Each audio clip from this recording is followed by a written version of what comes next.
Yes! Vikas! Vikas!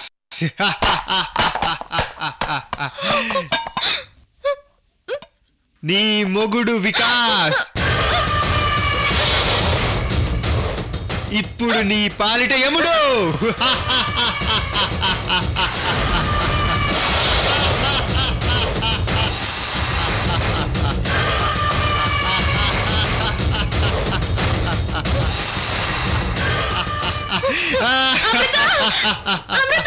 అమృత అమృత శర్వాణి శర్వాణి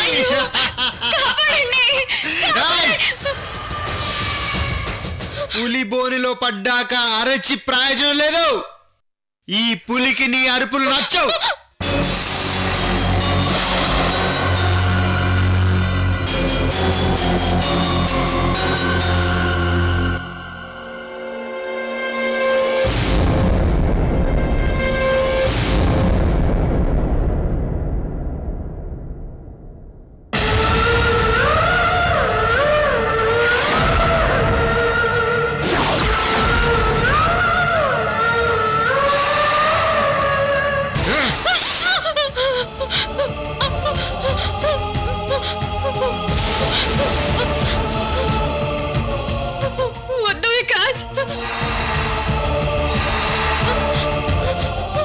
ఈ భయం ముందెక్కడికి పోయిందే?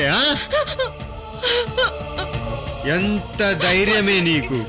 పారిపోయి అమృత దగ్గర షెల్టర్ తీసుకుంటావా? ఆ శర్వాణి నీకు సెక్యూరిటీయా? ఆ విక్రంగాడు బతికే ఉన్నాడని వాడి సాక్ష్యాన్ని అడ్డు పెట్టుకొని కేసు రీఓపెన్ చేసి నన్ను జైల్లో పెట్టాలనే కదే నువ్వు అమృత దగ్గరికి చేరింది.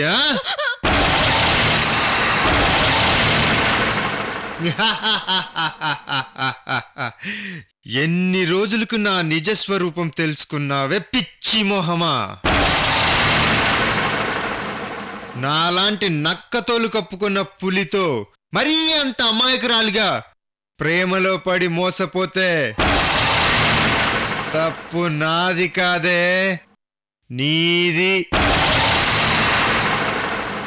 నీ ప్రాణ స్నేహితురాలు అమృత లేకపోతే నీ 100 కోట్ల ఆస్తి ఎప్పుడో నా సొంతమైపోయేది. అది నీ స్నేహితురాలు కావడం నీ అదృష్టం. నన్ను ఎన్ని టార్చర్లు పెట్టింది, నిన్ను పెళ్లి చేసుకోనివ్వకుండా ఎన్ని ప్రాబ్లమ్స్ క్రియేట్ చేసింది, నీ ఆస్తి కాజేయనివ్వకుండా అడ్డుగోడలా నిలబడిందే.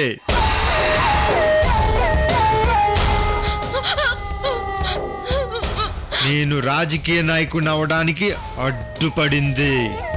చివరికి అమృత అనే పేరు తలుచుకుంటే చాలు ఒంట్లో టెన్షన్ పుట్టేలా చేసింది. అమృత అమృత అమృత అన్నీ భరించాను.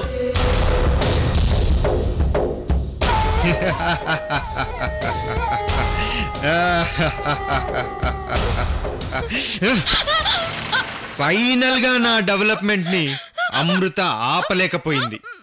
ఒక్క నీ 100 కోట్ల ఆస్తి విషయంలోనే మీ నాన్నని మర్డర్ చేయాల్సి వచ్చింది. ఏం చేయనే పిచ్చి మొహమా?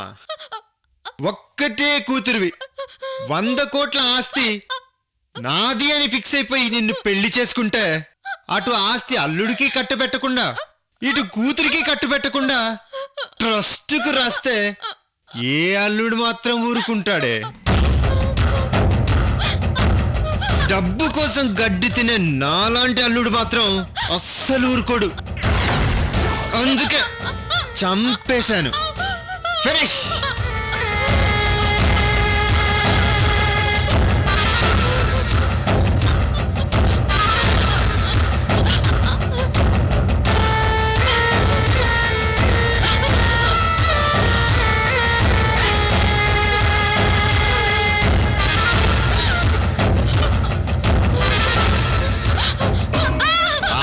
రావే, ఎక్కడికి పారిపోతావే?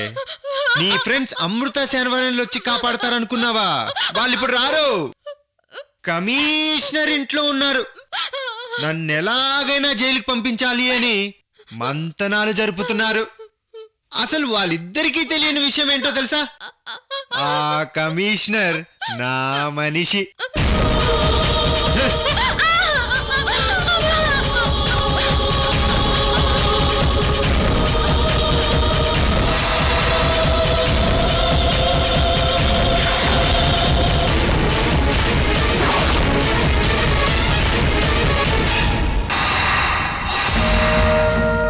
ఇక్కడ నేను నిన్ను చంపే వరకు వాళ్ళిద్దరితో చక్కగా కబుర్లు చెప్పుకుంటూ ఉండమని చెప్పాను.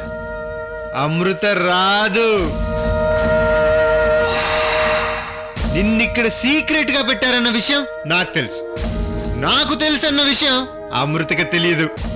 ఇప్పుడు అమృత వచ్చేసరికి నువ్వు చచ్చిపడి ఉంటావని కూడా తెలియదు. పాపం. నువ్వు చచ్చాక అమృత ఏం చేస్తుంది? ఎవరి కోసం పోరాడుతుంది? దాని దార చూసుకుంటుంది. ఈరోజు నేను మినిస్టర్ రేంజ్కి వచ్చాక మళ్ళీ నన్ను అడుక్కు తినే రేంజ్కి తీసుకురావాలనుకున్నావే?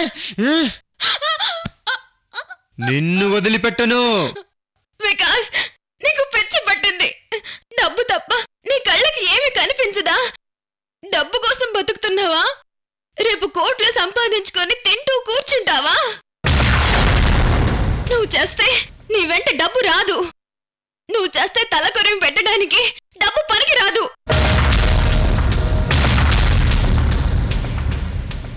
చావు. జానడు దూరంలో ఉంటే సెంటిమెంట్ డైలాగులు వస్తున్నాయే. అమాయకురాలివనుకున్నాను. ఎంత తెలివిగా మాట్లాడుతున్నావే. నువ్వు చంపుతున్నది నన్ను కాదు, నీ బిడ్డను. మహా పాపం వికాస్. నో పాపం, నో పుణ్యం. మీ నాన్నని చంపేసినప్పుడే నేను పాపిష్టివాణ్ణి అయిపోయాను. ఈరోజు కొత్తగా అయ్యేదేం లేదు. అసలు సిసలు సెంటిమెంట్ ఏంటో చెప్పనా? మీ నాన్నను మిడ్ నైటే చంపాను. నిన్ను మిడ్ నైటే చంపబోతున్నాను. టైం భలే కుదిరింది కదా. అది సెంటిమెంట్ అంటే.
వికాస్.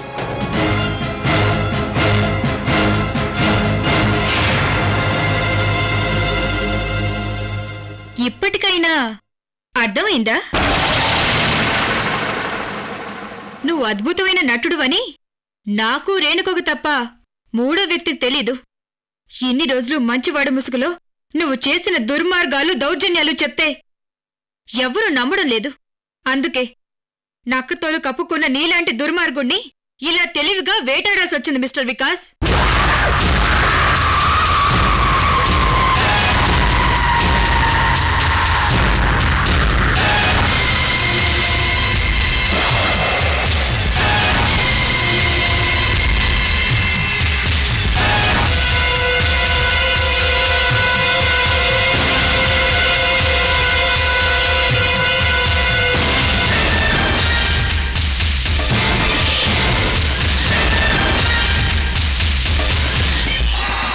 అధికారానికి నీ పలుకుబడికి కమిషనర్ గారు లొంగే వ్యక్తి కాదు.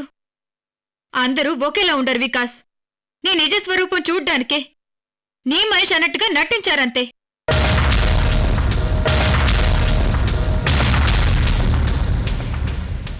నీ గురించి రేణుకు నిజం చెప్తే చల్లప్పగారు నమ్మలేదు. ఆ తర్వాత రిక్వెస్ట్ చేస్తే ఒప్పుకుని ఇక్కడికొచ్చారు.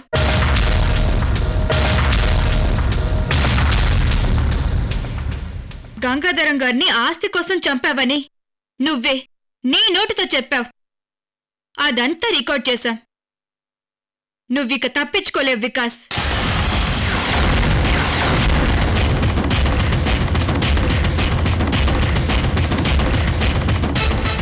సార్, ఇప్పటికైనా వికాస్ ఎంత దుర్మార్గుడో నమ్ముతారా? అంతా చూశాను కదమ్మా.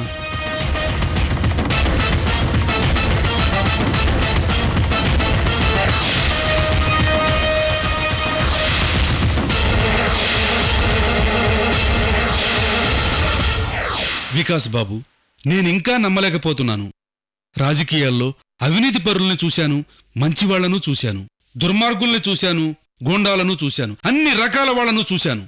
కాని నీలాంటి వాణ్ణి ఇంతవరకు చూడలేదు.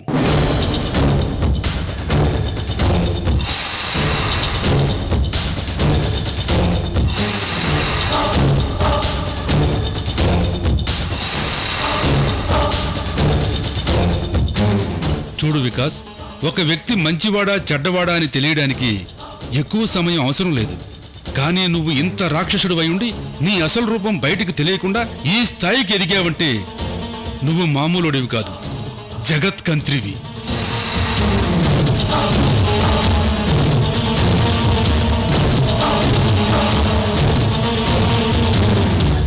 చూడమ్మా, నేను నిజం తెలుసుకోలేక పొరపాటు పడ్డాను. ఒక దుర్మార్గుణ్ణి ప్రోత్సహించి మినిస్టర్ని చేశాను. జరగకూడనిది జరిగిపోయింది.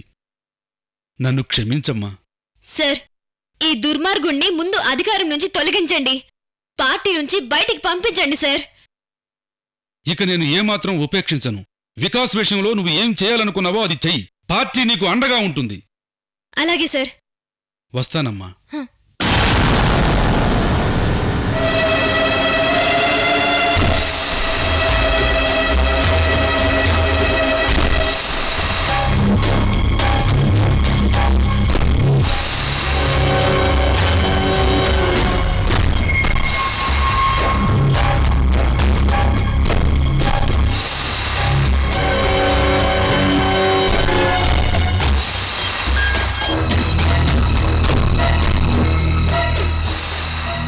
చూడమ్మా, ఈ వీడియో ఫుటేజ్ ని జాగ్రత్తగా భద్రపరచండి. సాక్ష్యాలుగా పనికొస్తాయి. అలాగే సార్.